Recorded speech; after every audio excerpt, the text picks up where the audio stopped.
Systems with the A300 was on a normal approach to Moscow's Sheremetyevo airport.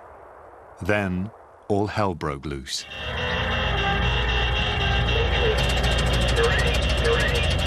This is Airbus's own reconstruction of what happened.